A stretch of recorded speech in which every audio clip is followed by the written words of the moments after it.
Good morning, Kwara. You're still tuned in to Flow FM 92.7, your Golden Flow radio station. And this is another edition of Kwara Today on Flow FM 92.7. This is a government-sponsored program. It airs from 11:30 to 12 p.m. every Wednesday. My name is Olaiton Johnson. And as always, this platform is where we unpack the issues that shape our everyday lives across the state. And today's conversation will cut across various matters of public interest to Kwarans, from governance, development, public feedback, and everything in between. And we're joined once again by a familiar voice, Mr. IBRAHIM Abdulateef AKOLU, the Senior Special Assistant to the Kwara State Governor on Communication, and he's here to share insights and provide updates and help us understand the thinking behind some of the government's recent actions and ongoing plans. So sit back, stay tuned, and let's get into the conversation. Mr. IBRAHIM AKOLU, welcome back to the show. Thank you very much. I'm so happy to join the program once again. Yes, I'm looking forward to answering the questions and taking the feedback of our people across the state. Thank you very much. Thank you very much. And do not forget, we are streaming live on YouTube and Facebook. If you want to see what's happening in the studio right now, you can head on to these platforms, YouTube and Facebook, and look for Flow FM 927. Flow FM 927, and you get to see what's going on in the studio right now. And you can also call in when the time is right. The phone lines will be open, and you can also send a WhatsApp message to 0807 777 9927. Remember, you can call in or send a WhatsApp message to 0807 777 9927. Now, getting into today's conversation, Mr. IBRAHIM AKOLU, there have been, recent reports of the disturbances of the non-state actors in parts of Kwara South and Kwara North. We've had complaints there of some recent happenings. Do you want to enlighten us on that, please? Thank you very much. It is true that there have been concerns and reports about activities of violent non-state actors in some part of Kwara North and Kwara South. And the government is indeed monitoring the situation and putting in the work to ensure that they do not have a foothold in any part of Kwara State today. I'm sure that people who have been following critically the government communication and actions of the governor of Kwara State would also attest to the fact that we have been up and doing to ensure that we do not have recurrence of some of these incidents, and we have also made tremendous progress in securing the release of some victims in this matter.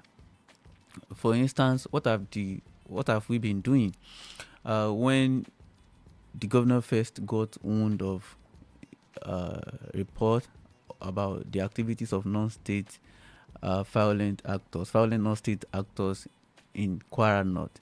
The governor himself took charge and led a team of security agents to Ilesha. He had a strategic security meeting with them alongside the traditional leaders in Ilesha and Baritin local government as a whole. He got briefing, and then he gave directive and further support to them to ensure that was going to be the last time we were going to hear something of that nature. And that is now to say, insecurity problem in that six has been solved. But what that shows is that this government is responsive and proactive in ensuring that the life and property of the people of Kwara State are secured. But quite unfortunate, as he was leaving a couple of hours or a day after he left, they attacked a different community entirely. We want to say once again that if a single life is lost, it's concerning enough, not to talk of 1, 2, 3, or 5 that were reported to have been lost to that incident. But we want to urge the people not to allow anyone play politics with it. Because if you look at the situation, you will understand that it's not like it's a Kwara thing. It's now like a national trend. you can even say it's continental. Influx of bandits, terrorists from uh, neighboring towns or Communities. states cannot be overemphasized in the insecurity issues that are now emerging. But what matters is that the state government is not resting on our horse. After that incident, after the meeting and the visit of solidarity and support the governor made to Elisha, he also had another meeting when he got to Ilorin with head of security agents in the government house to get briefing and then to get to talk about strategies that we are going to use and the partnerships they are looking to make with other sister agencies and traditional institutions and even stakeholders in various communities. Also, afterwards, the governor has now taken steps. He's somebody who doesn't just talk. He walks the talk. This government has given 150 off-road motorcycles to Nigerian Army that are now stationed across different community, to help and ease their operations, especially in rugged terrain, areas where you cannot use vehicles to access, which are usually the areas, the hideout of nefarious elements that are troubling the peaceful waters in the state. So you see that, then you know that critical support is being offered by this government to ensure that violent non-state actors do not have a foothold in Kwara.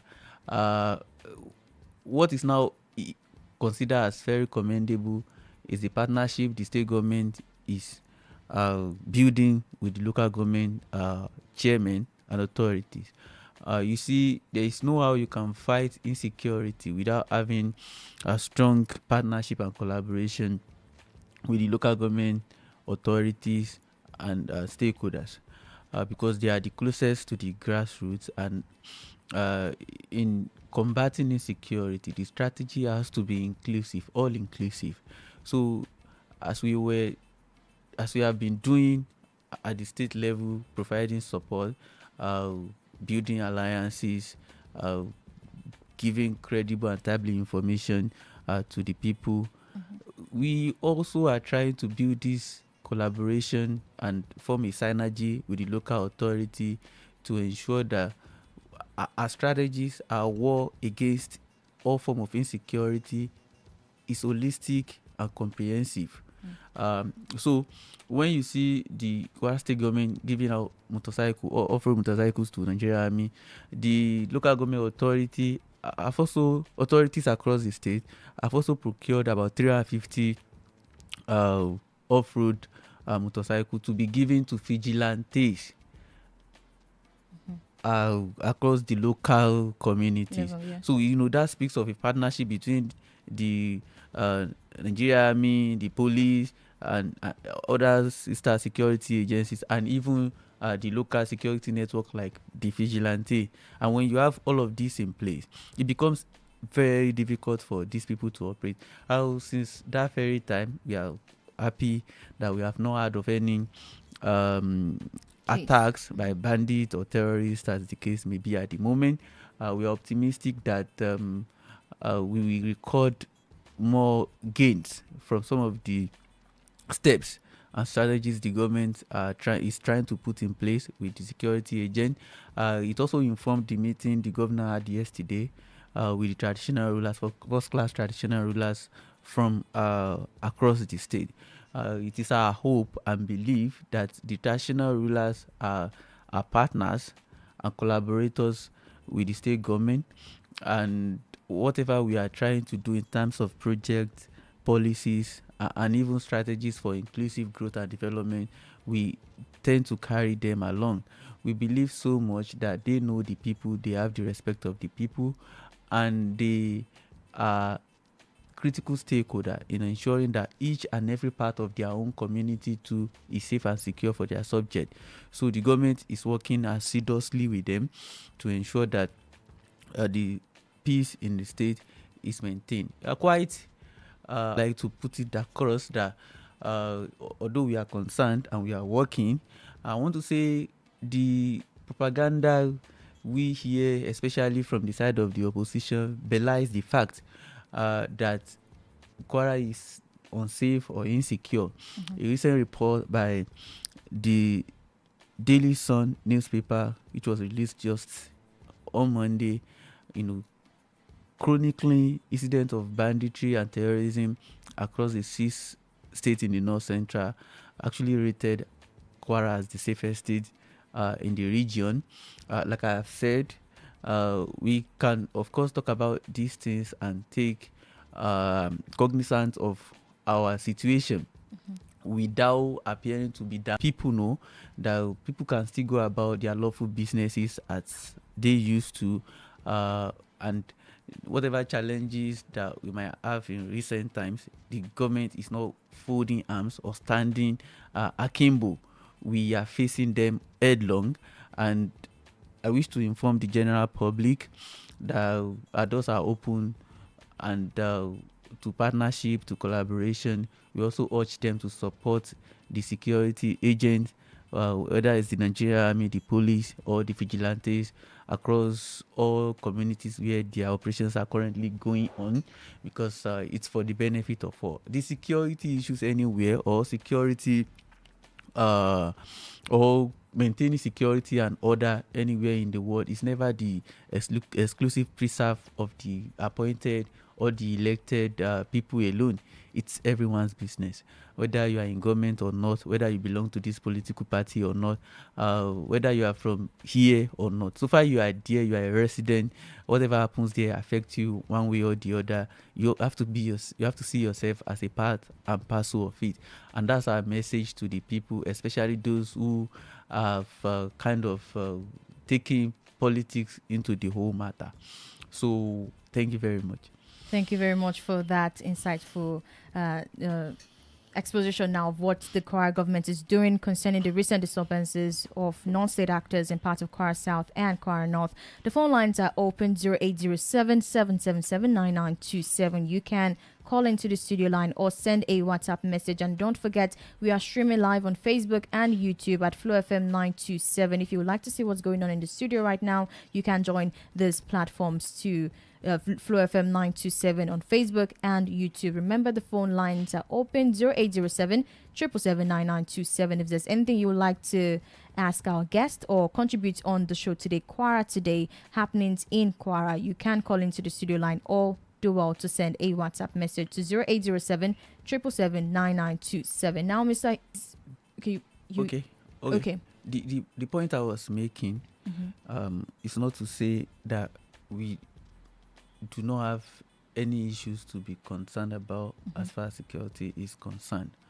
But my points are in twofold. One, the security challenges are being tackled headlong. And I cited examples of support the government has had to give to the security agent and the other actions we have taken to form an holistic and all-inclusive front against activities of the violent non-state actors in the state. I also tried to emphasize that our position today in the North Central or even in the country is solid with regards to peaceful existence and unity.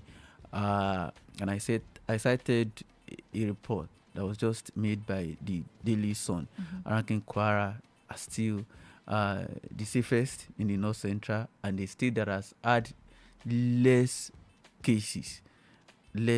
reported cases of banditry and terrorism. So that was my point. Yes, I wanted to bring out a question there about other states, other access now in the state as well, because we've heard a report about people being okay. Now we're having reports about this going on in Kwara North and Kwara Central, and of course we've seen the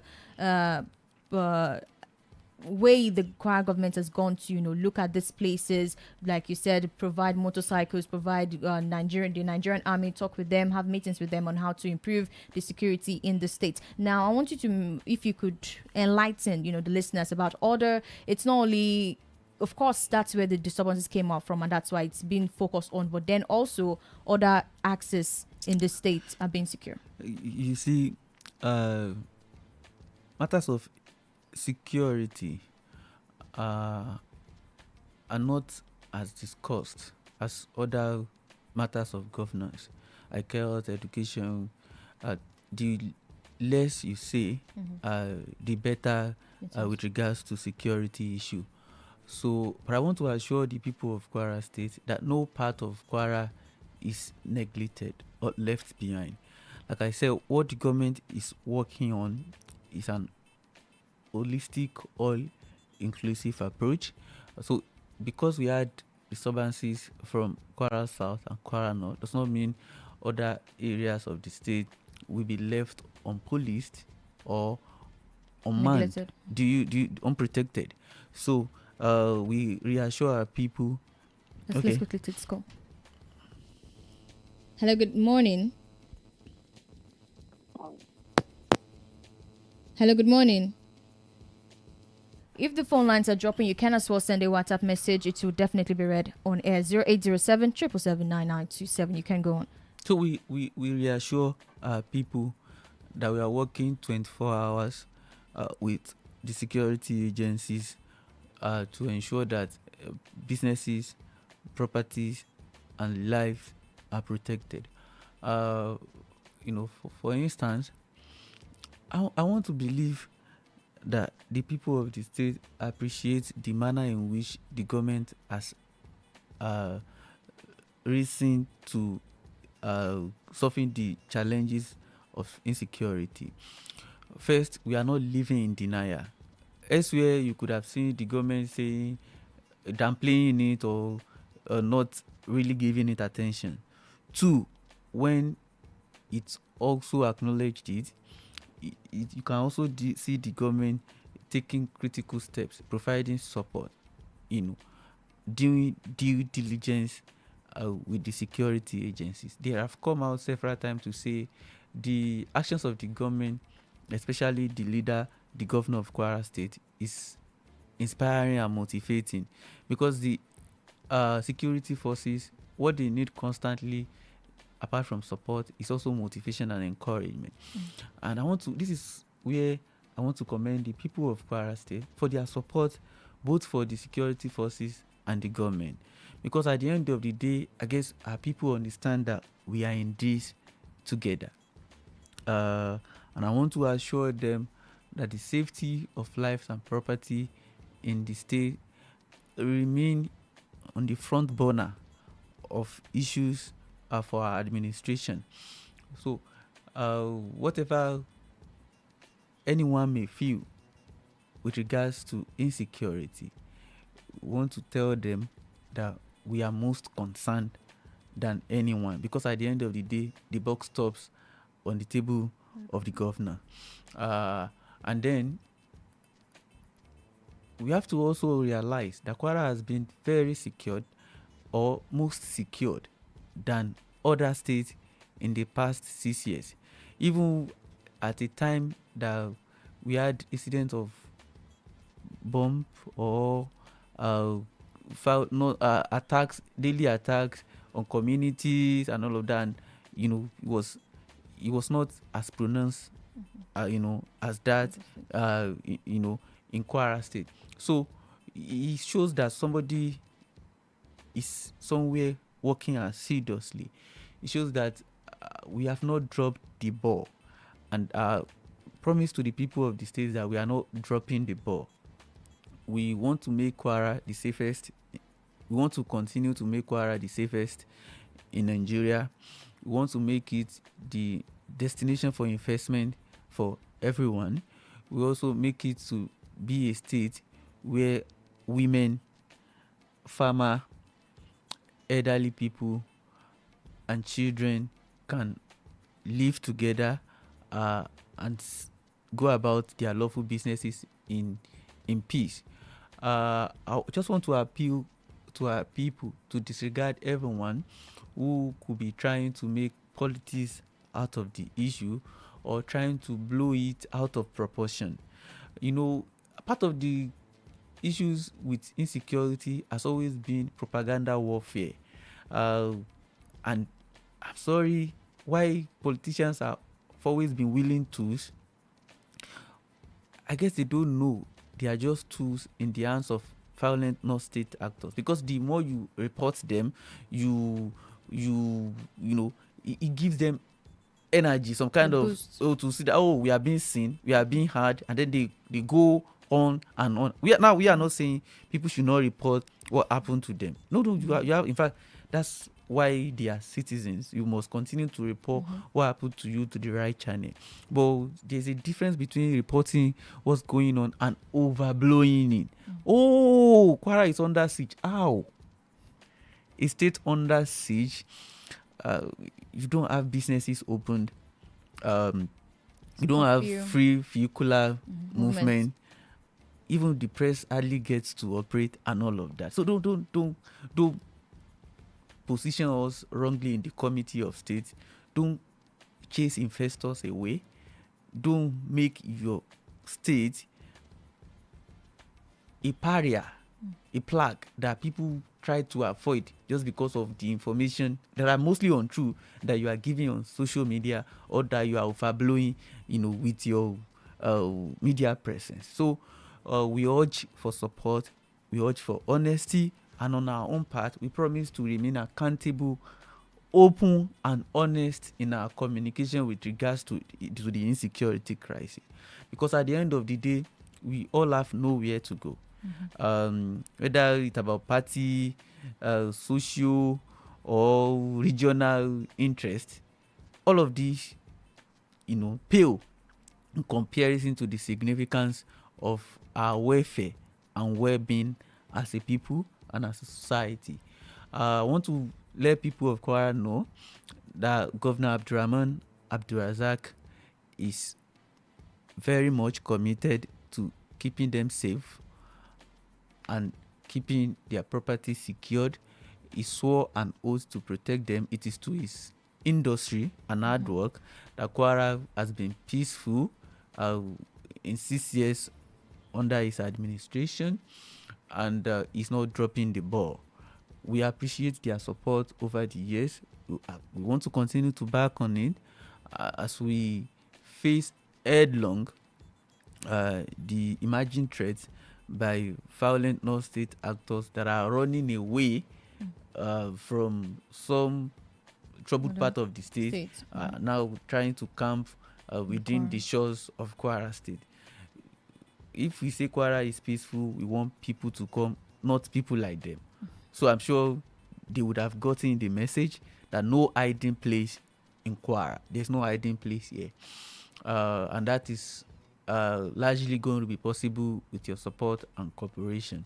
Thank you very much. Thank you very much. And what a beautiful, insightful addition actually on what the government is doing concerning the recent disturbances in the state, especially for Kwara North and for Kwara South. And that wraps up this edition of Kwara Today on Flow FM 92.7. A heartfelt thank you to our guest, Mr. Ibrahim Abdulateef AKOLU, the Senior Special Assistant to the Governor on Communication, for shedding light on the steps being taken by the Kwara government to address insecurity and ensure the safety of lives and property across the state. Thank you very much for joining us on the show today. You are welcome. Thank you. Security is a shared responsibility, and today's conversation reinforces the importance of collaboration between government, security agencies, and the people, the citizens, to build a safer Kwara for all. To our listeners, thank you for tuning in. Remember, Kwara Today airs every Wednesday, 11:30 to 12 p.m. on Flow FM 92.7. And also remember that staying informed is the first step to staying safe. My name is Olaiton Johnson, and stay tuned to Flow FM 92.7.